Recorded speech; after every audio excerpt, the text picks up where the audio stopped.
مولا عبدالغني برادر او نورو لوړپوړو چارواکو د ایران د ولسمشر ابراهیم رئیسي په جنازه کې ګډون وکړ. د ابراهیم رئیسي د جنازې په مراسمو کې د ځینو هیوادونو ولسمشرانو هم ګډون کړی دی. دا چې د مولا برادر اخوند سره نورو کومو مشرانو د ایران د ولسمشر د جنازې په مراسمو کې ګډون کړی او یادو مشرانو ایراني چارواکو ته څه وویل. بشپړ حال را سره هم د غروانه ویډیو کې کتلی سئ.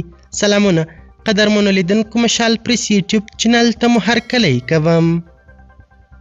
د اسلامي امارت ویاند مولوي ذبیح الله مجاهد ویلي د ریاست الوزرا د اقتصادي مرستیال ملا برادر اخوند په مشرۍ افغان پلاوی چې د بهرنیو چارو وزیر مولوي امیر خان متقي هم ورسره و د ایران د مخکینی ولسمشر سید ابراهیم رئیسي د جنازې په مراسمو کې ګډون وکړ.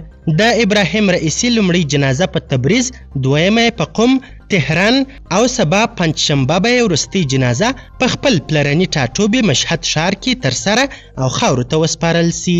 د اسلامي امارت رئیس الوزرا هم تیره ورځ په یوه اعلامیه کې د ایران د ولسمشر ابراهیم رئیسي او د مل پلاوي د مړینې په اړه د ایران حکومت او ولس ته د خواخوږۍ مراتب وړاندې کړي وو. د رئیسي د جنازې په مراسمو کې د افغان پلاوي ترڅنګ د پاکستان، روسیې او یو شمېر نورو هیوادونو ولسمشرانو هم ګډون کړی.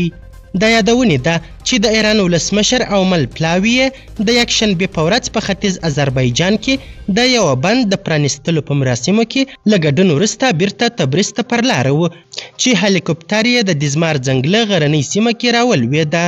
همدارنګه د ریاست الوزرا سیاسي مرستیال مولوي عبدالکبیر هم د ایران ولسمشر ابراهیم رئیسي او د هغه د ملګرو د مړینې له کبله د تسلیت وړاندې کولو په موخه کابل کې د ایران سفارت ته ورغلی او د تعزیت په موخه ایښودل سوي کتاب کې یې لاسلیک کړی. ارک پر ایکس پاڼه لیکلي چې کبیر د ایران سفارت ډیپلوماټانو ته د تسلیت پر مهال ویلي چې رئیسي له اسلامي امارت سره ښې اړیکې ټینګې کړې وې او هیلهمند دی چې له دې وروسته هم د افغانستان او ایران ترمنځ اړیکې لا غښتلې سي. قدرمنو لیدونکو، د ویډیو له کتلو مننۍ مننه. د لا زیاتو او نورو لحظه پر لحظه خبرې مطالبو لپاره زموږ همدغه مشال پریس یوټیوب چینل سبسکرایب کړئ. تر بیا او بلې ویډیو ښه وخت ښې چارې د الله په امان.